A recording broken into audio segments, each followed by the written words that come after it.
This documentary is based on research, facts, and cinematic storytelling. Some scenes may be dramatized. We do not claim complete accuracy. Viewer discretion is advised. ये documentary research, तथ्यों और cinematic प्रस्तुति पर आधारित। कुछ दृश्य बेहतर समझ के लिए नाटकीय रूप से दिखाए गए हो सकते हैं। हम सभी जानकारी की पूर्ण सटीकता का दावा नहीं। कृपया दर्शक अपनी समझ और विवेक का उपयोग करें।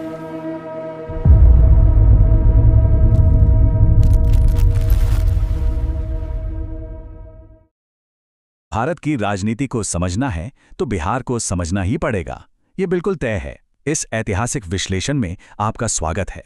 आज हम आधुनिक बिहार की उस जटिल और दिलचस्प राजनीति की जड़ों तक जाने वाले हैं, जिसके बिना देश का इतिहास अधूरा है। और इसे गहराई से समझने के लिए आइए हजारों साल के इस ऐतिहासिक सफर को खंगालते हैं। अब जरा सोचिए, जो जमीन कभी महात्मा बुद्ध की शांति और ज्ञान का प्रतीक थी, जहां से प्राचीन साम्राज्यों ने पूरे उपमहाद्वीप को रास्ता दिखाया, वही जमीन आजाद भारत का सबसे बड़ा पॉलिटिकल प्रेशर कुकर कैसे बन गई? ये अपने आप में एक बहुत बड़ा और हैरान करने वाला विरोधाभास है। इस लंबे सफर को आसानी से समझने के लिए हम इस इतिहास को इन 6 अहम हिस्सों में बांट रहे हैं। 1. प्राचीन काल और ब्रिटिश राज। 2. नीतियों की विफलता। 3. गठबंधन और अस्थिरता। 4. संपूर्ण क्रांति। 5. नए चेहरों का उदय। और आखिर में 6. 1990 का ऐतिहासिक चुनाव। चलिए शुरू करते हैं। पहला हिस्सा प्राचीन काल से लेकर ब्रिटिश राज तक, यानी बिहार का स्वर्ण युग और फिर उसका पतन। अगर हम इतिहास के पन्नों को पलटें तो ग्राफ बिल्कुल ऊपर से नीचे की तरफ आता दिखता है। 10,000 ईसा पूर्व के चिरांद के निशान हों या फिर महान मौर्य और गुप्त साम्राज्य का वो सुनहरा दौर। एक वक्त था जब ये जमीन पूरे उपमहाद्वीप को लीड कर रही थी, लेकिन फिर वक्त बदला। 1193 में नालंदा जैसे महान ज्ञान के केंद्र को जला दिया गया, और फिर आया 1764 का बक्सर का युद्ध, जिसने सब कुछ बदल कर रख दिया। अंग्रेजों ने यहाँ के किसानों से जबरदस्ती नील यानी इंडिगो की खेती करवाई। एक तरह से यहाँ की पूरी अर्थव्यवस्था की कमर ही टूट गई। आते हैं दूसरे हिस्से पर, आज़ादी और उन नीतियों के झटके जिन्होंने अर्थव्यवस्था की दिशा ही मोड़ दी। आज़ादी के बाद उम्मीद थी कि सब ठीक होगा। शुरुआती प्रशासकों ने कोशिश में अच्छी की, लेकिन केंद्र सरकार की एक ऐसी पॉलिसी आई जिसने बिहार के भूगोल को ही उसका सबसे बड़ा दुश्मन बना दिया। इसे कहते हैं फ्रेट इक्वलाइजेशन पॉलिसी। अब ये थी क्या? आसान भाषा में समझे तो इस पॉलिसी ने यह तय किया कि पूरे देश में कच्चा माल यानी रॉ मटेरियल्स एक समान सब्सिडी वाले किराए पर भेजे जाएंगे, चाहे दूरी कितनी भी हो। अब इसका नतीजा क्या हुआ? ये बहुत ही विनाशकारी साबित हुआ। बिहार के पास कोयला, आयरन और बॉक्साइट जैसे रिसोर्सेज का भारी भंडार था, लेकिन जब फैक्ट्री मालिकों को माल ढुलाई पर उतना ही खर्च करना पड़ रहा था, तो उन्होंने खदानों के पास फैक्ट्रियां क्यों लगानी थी? उन्होंने गुजरात या महाराष्ट्र जैसे तटीय राज्यों को चुना। नतीजा ये हुआ कि आज़ाद भारत में भी अपने इतने प्रचुर रिसोर्सेज होने के बावजूद राज्य ने अपना सबसे बड़ा आर्थिक और ज्योग्राफिकल एडवांटेज खो दिया। अब तीसरा हिस्सा, गठबंधन और राजनीतिक अस्थिरता। जाहिर है, जब अर्थव्यवस्था कमजोर होती है तो राजनीतिक ढांचा भी चरमराने लगता है। 1960 के दशक के आखिर का वक्त आते आते हालात पूरी तरह अराजकता में बदल चुके थे। 1967 के छात्र आंदोलनों ने गैर कांग्रेसी गठबंधनों का रास्ता खोला। ये वो दिन थे जब मुख्यमंत्री का कार्यकाल महीनों क्या हफ्तों में सिमट जाता था। सतीश प्रसाद सिंह का उदाहरण ही देख लीजिए, जो सिर्फ और सिर्फ 3 दिन के लिए सीएम बने। सोच सकते हैं, सिर्फ 3 दिन बिना किसी स्थिर सरकार के राज्य पूरी तरह दिशाहीन हो गया, और रिजॉर्ट पॉलिटिक्स या बूथ कैप्चरिंग जैसे शब्द राजनीति का आम हिस्सा बन गए। लेकिन इस पॉलिटिकल ड्रामे के पीछे की जमीनी सच्चाई और भी खौफनाक थी। 1971 आते आते हालत ये थी कि 40% ग्रामीण आबादी भारी गरीबी रेखा के नीचे जी रही थी, और इसके साथ डोला प्रथा जैसी बेहद शोषक और अमानवीय जातिगत प्रथाएं व्याप्त थीं, जहां खुलेआम शोषण होता था। ये हद से ज्यादा गरीबी और गहरा सामाजिक उत्पीड़न एक तरह से बारूद का वो ढेर बन रहे थे जिसमें बस एक चिंगारी लगनी बाकी थी। और वो चिंगारी लगी इस चौथे दौर में।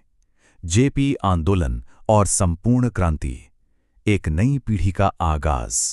1974 में होता यह है कि गरीबी और भ्रष्टाचार से परेशान होकर छात्र सड़कों पर उतर आते हैं। जब यह आंदोलन बेकाबू होने लगा तो वयोवृद्ध स्वतंत्रता सेनानी जयप्रकाश नारायण, जिन्हें हम जेपी कहते हैं, उन्होंने कमान संभाली और सीधा नारा दिया संपूर्ण क्रांति का। देखते ही देखते ये सिर्फ एक स्थानीय विरोध नहीं रहा, ये एक राष्ट्रीय लोकतांत्रिक संकट बन गया। हालात इतने टकराव वाले हो गए कि 1975 में पूरे देश में इमरजेंसी लगा दी गई। और पता है सबसे बड़ी बात क्या थी? इसी इमरजेंसी की उन बंद जेलों के अंदर से भविष्य के कई बड़े नेताओं की एक पूरी नई पीढ़ी जन्म ले रही थी। 5वां हिस्सा, नए चेहरों का उदय, सत्ता का वो परिवर्तन जिसने पुरानी व्यवस्था को पूरी तरह बदल दिया।